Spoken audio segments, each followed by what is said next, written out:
Hey everybody, so in this video I wanted to talk about Apple, and more in specifics I wanted to talk about whether Apple is expensive or if it is cheap at this current time.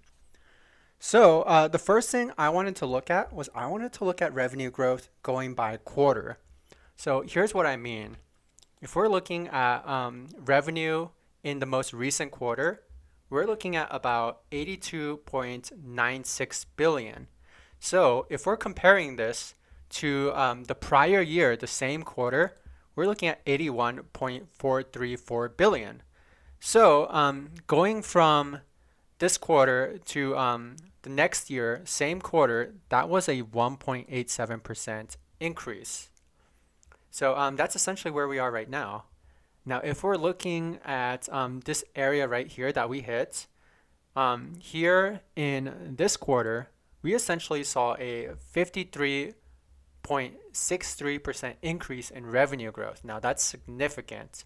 So we literally went from 58.3 billion to 89.58 billion from this quarter in 2020 to this same quarter in 2021. So if we're just looking at the trend right now, since this point in time, revenue has basically just been declining in terms of growth. I mean, we're still seeing an increase in growth, just not as much as we saw back here at this peak. So now let's go ahead and let's take a look at this on a 1 year basis. So on a 1 year basis, we're taking the full year of revenue. But for 2022, so far we only have 3 quarters. So Apple, they work off a different fiscal year than our calendar year. Apple, they're actually 1 quarter ahead of us. So here in this next round of earnings, we're going to be seeing Q3 earnings, but Apple will actually be putting out their Q4 earnings.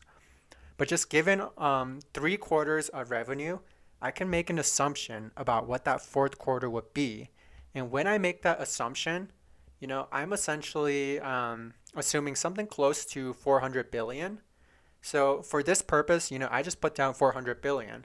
But in all honesty, I'm expecting the year over year gains to be somewhere between 8 to 12%.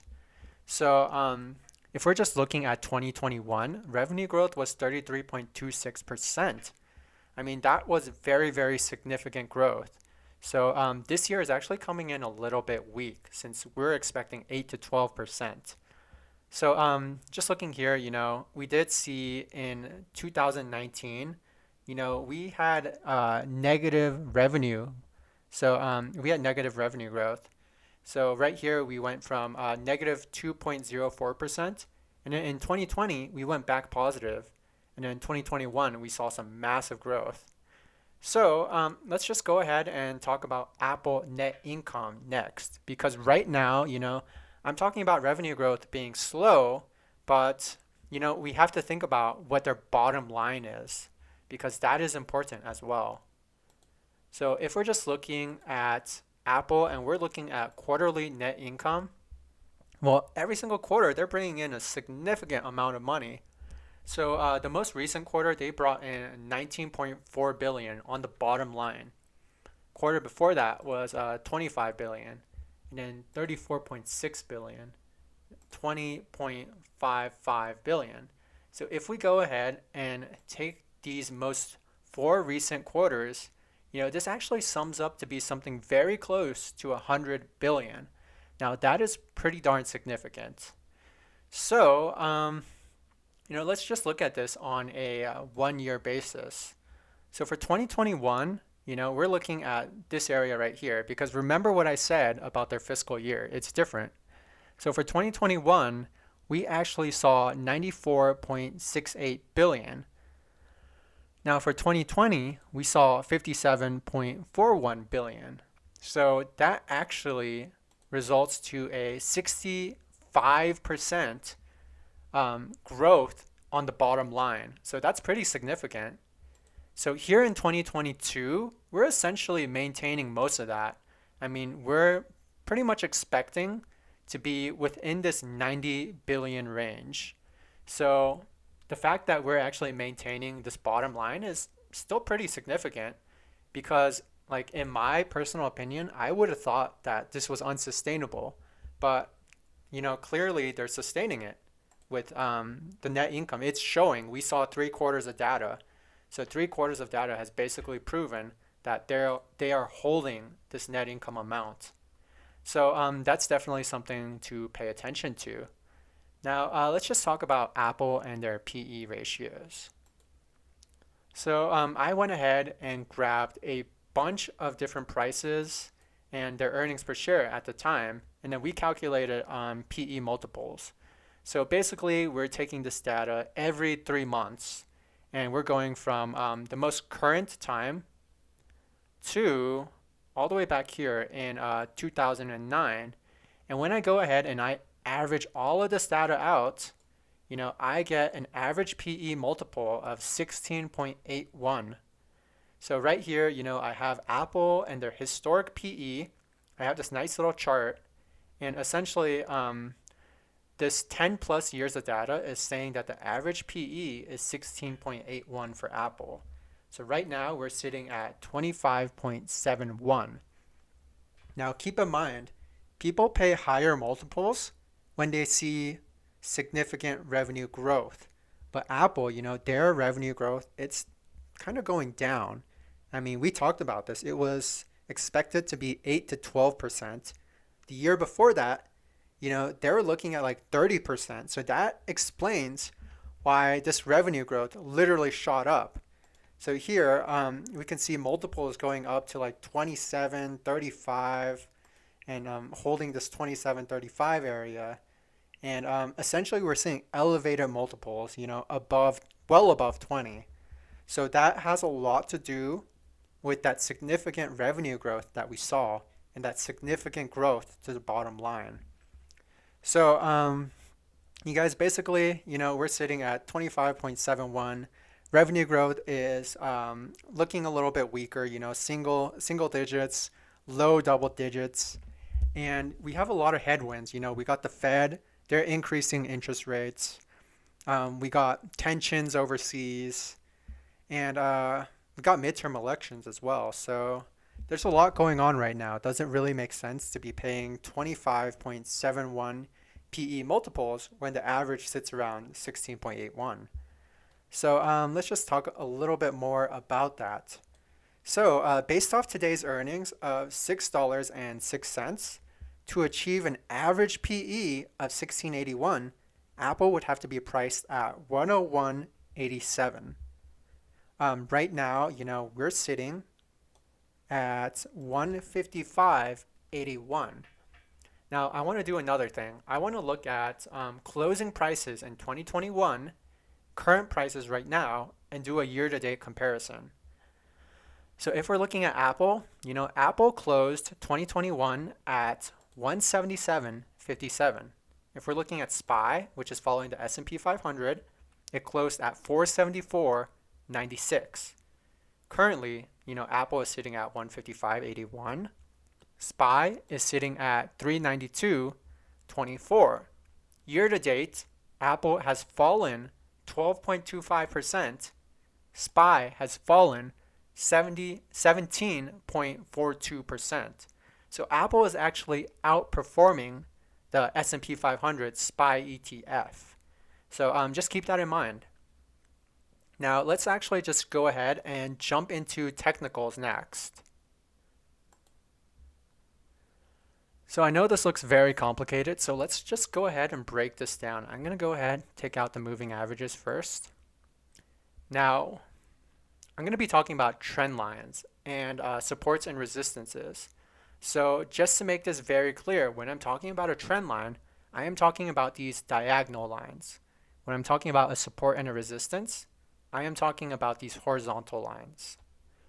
So let's just go ahead. Let's talk about the first trend line, which is this bottom one right here.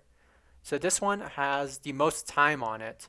So I'm going to go on this weekly time frame, which is the 5-year time frame. And we're going to take a look at this bottom trend line. So as you guys can see, this one goes all the way back to 2016. Now let's just look at the significance of this trend line. I mean, we're catching support throughout this entire move right here. You guys can see that we actually cracked underneath this momentarily, but we shot right back up. When we broke below this, you guys can see what happened. So when we broke below this here in 2018, we saw one massive red week, followed by another massive red week, followed by another massive red week. And then you guys can see that we actually rally back up. We hit this trend line again and we rejected. And then we actually went and rejected again right here. Once we broke out of this trend line and we got back above it, we had this massive, massive, massive rally.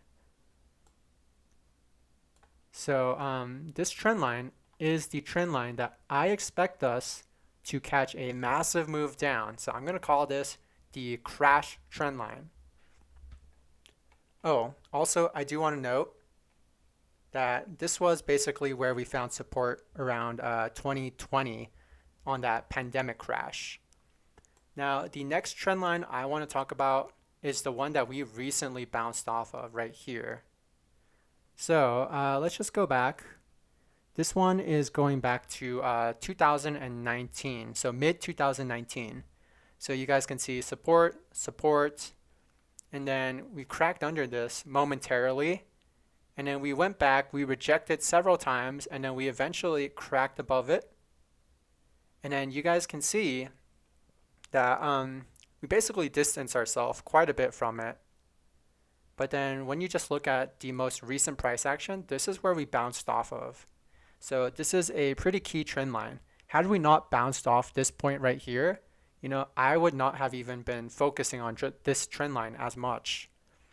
So now let's look at the last trend line. This last trend line connects the 2020 pre-pandemic high, so right before we crashed. And then as you guys can see, rejected right there.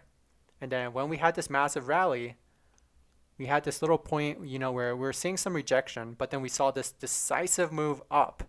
Now this move right here, this was actually on news of the stock split.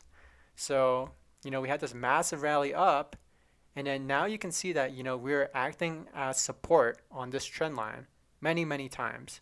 So right here, right here. So this was basically during the 2020 correction that happened in September. So found support right there, right there, right there.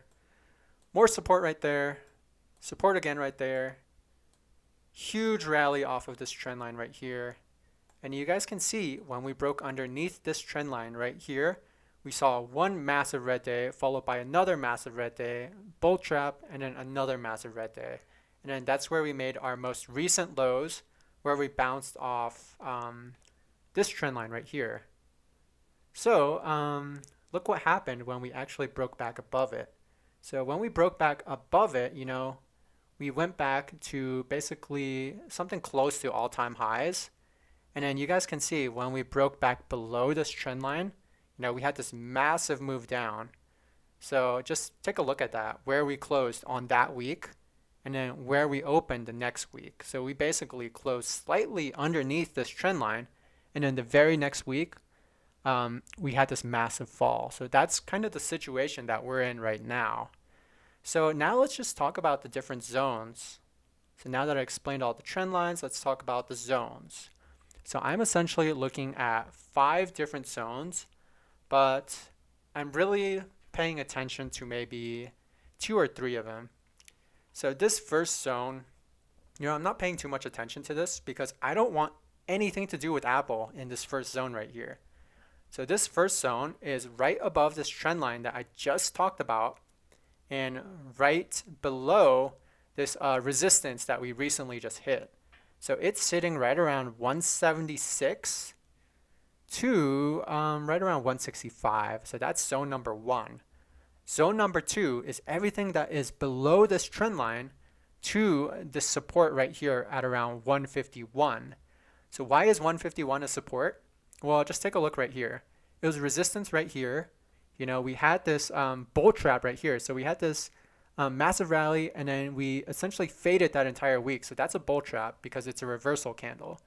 We faded all the way down here. We rejected back up again in this 151 zone. As soon as we broke it, we had this massive rally. And then you guys can see we faded back here. We bounced off this support right here, had this massive rally. And then, we chopped around, massive rally again, but this time we bounced off this support and this trend line right here. So it's actually a kind of like an intersection right here. So this produced this massive rally right here. And then you guys can see that when we faded below this, we rejected right at that 151 area. And then it's essentially when we broke this 151 area that we had this massive rally right there. So this zone goes from 165-ish to 151. That's zone number 2. Zone number 3 is this area that is essentially looking at this chop zone right here. So if we're looking at this chop zone right here, it's essentially outlining the moves that we saw in 1 week from these candles right here. So this candle right there and that candle right there. So zone number 3 is a very important zone.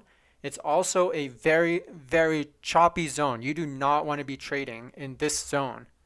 So I want to make that very clear. So zone number 3 is right around 151 to 136.60-ish. So literally just look at this. I mean, these are some nasty moves. So in 1 week, we essentially saw this massive rally from 137 to like 150. So imagine getting puts right around here. You basically got wiped out. Now imagine getting calls right around here where we're at like 150. This essentially in 1 week fell all the way from like 150 to 136. Those calls got wiped out in 1 week time span. So this is a very choppy zone. You do not want to be in here. This is a no trade zone. So I need to make that very clear. No trade zone. Zone number 3. Big no. Now let's take a look at zone number 4. So zone number 4 is basically everything that is below this trend line, also below this support zone. So we're looking at 136.65 to 105.75 for zone number 4. Now you guys might say, oh my gosh, that is a huge zone. Well, just look back here. I mean, do you guys see any solid support over here? I mean, I sure don't. And I do want to point out this one candle. So this was right around that stock split time. So from this one weekly candle right here, we went all the way from like 136 all the way down to 109 in 1 week. So that is a crazy candle. So this candle basically outlined what zone number 4 would be. So pay attention to this guy right here, because that's essentially telling us that this zone could happen. It could even happen within a 1 week time span. So that's zone number 4. Now zone number 5, this would be where I believe that we could get caught. So zone number 5 is essentially bouncing off this trend line right here. So zone number 5 is right around 87 to 106. So look right here. I mean, we saw this huge pivot right off this zone where we basically hit this area right here, and then we saw this massive rally. So zone number 5 is kind of where I see a lot of the pain potentially happening and kind of where things reverse. So now let's go ahead. Let's introduce moving averages here.